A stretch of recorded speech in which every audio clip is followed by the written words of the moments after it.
नमस्कार प्यारे बच्चों, अब आप इस विषय के वीडियोस एक साथ भी देख सकते हैं। इसके लिए वीडियो के नीचे मेरी चैनल का नाम है। चैनल में जाके प्लेलिस्ट में जाएंगे तो इस विषय के वीडियोस आप एक साथ भी देख सकेंगे। तो बच्चों, पिछले वीडियो में हम सीख रहे थे हिंदी सुरभिचार का पाठ नंबर 12 बुद्धि सागर, उसका अभ्यास सीख रहे थे। 3 प्रश्न सीखे थे।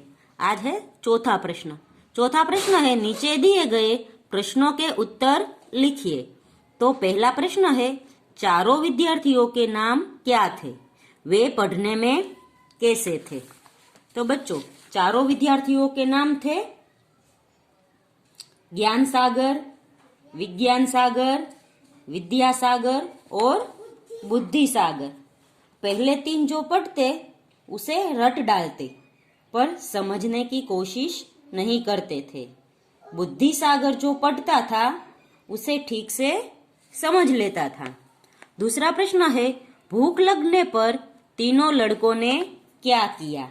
तो इसका जवाब है, तीनों लड़कों को जब भूख लगी तो वे भोजन प्रबंध की चिंता करने लगे।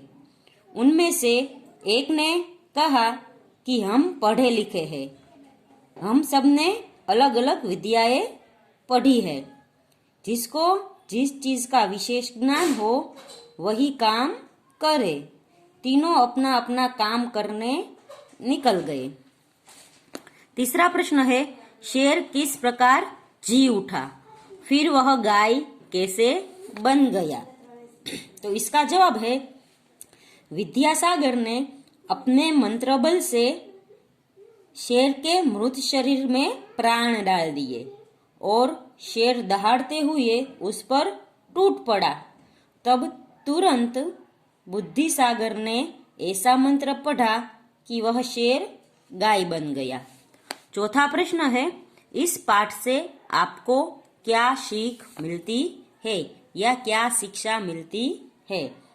तो इस पाठ से हमें शिक्षा मिलती है कि विद्या पढ़ना ही काफी नहीं है, उसे समझने के लिए बुद्धिमान भी होना जरूरी है। आगे का प्रश्न है, नीचे दिए गए शब्दों की वर्तनी शुद्ध करके लिखिए। तो यह है परीक्षा। तो परीक्षा को ऐसे नहीं पर परीक्षा को हम ऐसे लिखते हैं परीक्षा। फिर है माटी, तो माटी को हम लिखेंगे मिट्टी। फिर है स्पष्ट, तो स्पष्ट तो लिखते हैं स्पष्ट। आगे है बुद्धित, तो बुद्धित को हम लिखेंगे बुद्धि। फिर है चौराहा, तो उसे लिखेंगे चौराहा। फिर है ज्ञान, तो ज्ञान को लिखेंगे ज्ञान। आगे का प्रश्न है, नीचे दिए गए वाक्यांशों के लिए एक शब्द लिखिए। तो पहला है, जहां 4 राहें मिलती हो, तो जहां 4 राहें मिलती हो उसे हम चौराहा कहेंगे। फिर है एक साथ पढ़ने वाला, एक साथ पढ़ने वाले को हम सहपाठी कहते हैं। फिर है बहुत अधिक जानने वाला, तो बहुत अधिक जानने वाले को हम बहुज्ञ कहेंगे। फिर है सब कुछ जानने वाला, तो उसे हम सर्वज्ञ कहेंगे। फिर है कम जानने वाला, तो उसे हम कहेंगे अल्पज्ञ। आगे है उपरयुक्त योजक शब्द लिखकर वाक्य पूरे कीजिए। योजक शब्द यानी जो 2 शब्द है, 2 वाक्य है उसे जोड़ते हैं, उसे हम योजक शब्द कहते हैं। योजक शब्द को हम गुजराती में संयोजक शब्द भी कहते हैं। योजक शब्दों में है की, तो, क्योंकि, ऐसे अलग अलग कई सारे योजक शब्द होते हैं। पहला है राह, अगर राह में कोई कठिनाई आई तो हम उसे पुस्तक ज्ञान की सहायता से हल कर लेंगे। दूसरा है, वे सोचने लगे कि यह कौन सा प्राणी हो सकता है।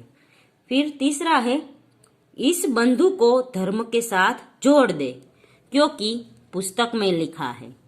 फिर है, वह नीम के पत्ते ले आया और सब्जी पकाने लगा।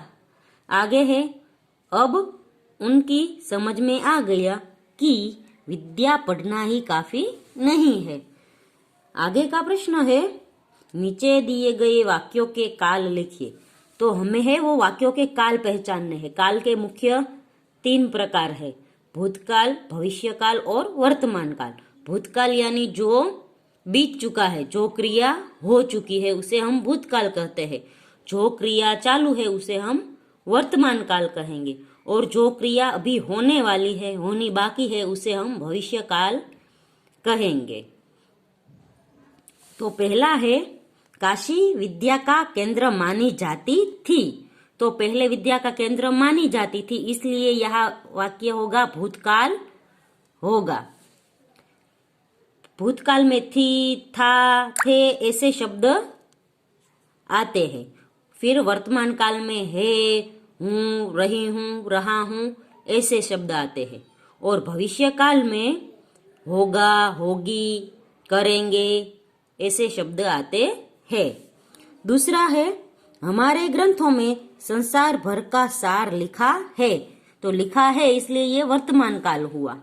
तीसरा है, उनमें से किसी ने गधा नहीं देखा था यानी भूतकाल। चौथा है, तीनों लड़के मिलकर खाना बनाएंगे એટલે खाना बनाया नहीं है, बनाने वाले हैं, इसलिए भविष्यकाल। आगे का वाक्य है, मैं मंत्र बल से इसमें प्राण डाल देता हूँ यानी वर्तमान काल। आगे का प्रश्न है, मैं भी अपनी विद्या की परीक्षा करूंगा यानी उसने परीक्षा की नहीं है पर अभी परीक्षा करने वाला है, यानी क्रिया हुई नहीं है, क्रिया होने वाली है, तो इसलिए ये भविष्य काल होगा। तो बच्चों यहाँ पर है वो 12वां पाठ बुद्धि सागर का अभ्यास खत्म होता है। अगले वीडियो में हम है वो 13वां पाठ सीखेंगे, श्रीमान मगर मच्छ। तब तक के लिए गुड बाय, टेक केयर।